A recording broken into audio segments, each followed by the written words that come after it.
One of the things as an artist I really struggled with in the beginning was allowing other people to kind of crush my dreams or suck the wind out of them. And this applies to like friends, families, co-workers, really just anybody inside of your space. And it happened when I hit a creative rut where I had been going good, and then all of a sudden I just couldn't draw from anything. I just kept like stalling out, and it felt like the creative juices were just out of reach.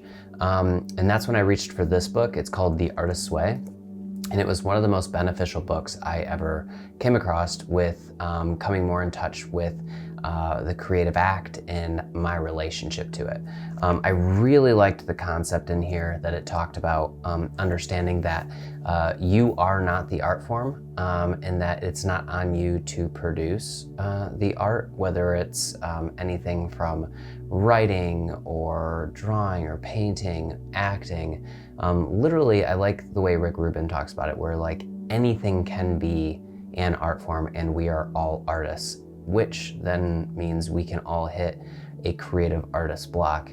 And that's what this book really works to help get through. I've gifted it to so many friends because it has been one of the biggest lifesavers in my life. It's a creative program that you follow step by step and day by day by doing various exercises. And some of them are like creative journaling, where you would do that every day. Free association journaling, where the first thing you do is you just write, and you don't have any goal to it. You're just writing to write, and it just gets what's in your head out on paper. And eventually, like in the beginning, nothing happens, and then eventually you start coming to these blocks, and you start like seeing these patterns start to present, and it helps you work through them. Other things in there are like artist dates. So once a week you go on like an artist date with yourself, and it's just you, and it can't be canceled, and it's something you've been wanting to do for a while. But which is the point of this video, one of the most important things I got from this book was an exercise that it had you write down all of the things that are most important to you in life from your art forms perspective, and your creative act, and what you like to do creatively. And then outside of that, write down all of the people that are the most important to you in your life or take up the most space, that you're consistently interacting with or have relationship to. And then what you do is you put the name of the people underneath the thing that it's safe to share that with. So say my creative act was acting, and then I would put down all the people in my life, such as coworkers, friends, family members, spouse, and I would put underneath acting the names that it's safe to share that with, or vice versa, the ones that it's not safe, because it feels like every time I do, it steals a little bit of wind from my sails, where maybe they come down on you and they're like, oh, well, you didn't get that audition? Why do you think that is? Is there a reason you could be better or something? Like maybe I show them something I've done, like a sketch comedy skit or something like that. They would come and look at it and be kind of like critical rather than complimentary, where it's like allowing it to like lift me up. And now I do think that there's space for like critical, constructive criticism. But there's a big difference between constructive criticism and somebody who consistently feels like they're not actually serving the purpose. A great example would actually be somebody who kind of tears you down in the process, like makes fun of you, or the artwork that you are producing. Because then you start to realize as you do this exercise, I was actually quite astonished just how many people I couldn't share certain things with.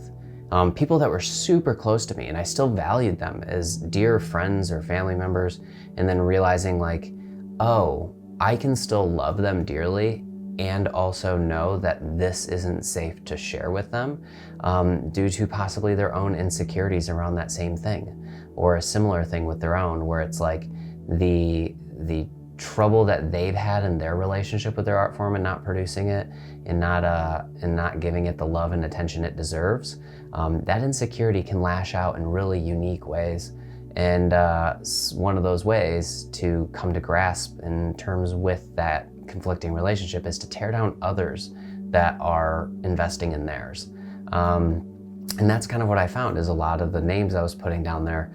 I realized I had been sharing things with people that it just wasn't serving me to share. And as soon as I started taking that off the list and knowing like, okay, when something happens in this, or I have a breakthrough here, or I'm struggling with something here, I just know I can't go to those people, and I have my people I can go to for that. That's most important, I thought, is it showed me, it was kind of like a blueprint or a cheat sheet of knowing when I was struggling with certain things or in certain areas of my art form, I knew exactly who I could go to help lift me up in those areas, give constructive feedback that would help me and serve me. And then I also knew who that just I needed to avoid. And it took a lot of work because I would like get news on like an audition or something, or get something really great where I'd be like, I would land an audition. And then all of a sudden I'd go to want to call this person and be like, guess what? I just got this. And I had to realize like, oh, I don't do that anymore, because last time I did that, or the previous times I did that, it was met with excitement and then quickly, so what exactly does this do for you? Does this mean you've made it now, or do you gonna have to keep grinding like this? And it went from the high of celebration to the low. So that's kind of what I wanted to talk about, was just that exercise. I'll go more in depth into more of this book, because this book really was just super eye-opening for me and helped me work through a lot of creative blocks. But that one exercise really helped showcase to me the importance of just who you share your information with, and like the things you're celebrating, but also your struggles, specifically around your creative act. Although I think it can apply to plenty of other things in life as well. So I'm gonna keep posting videos like this.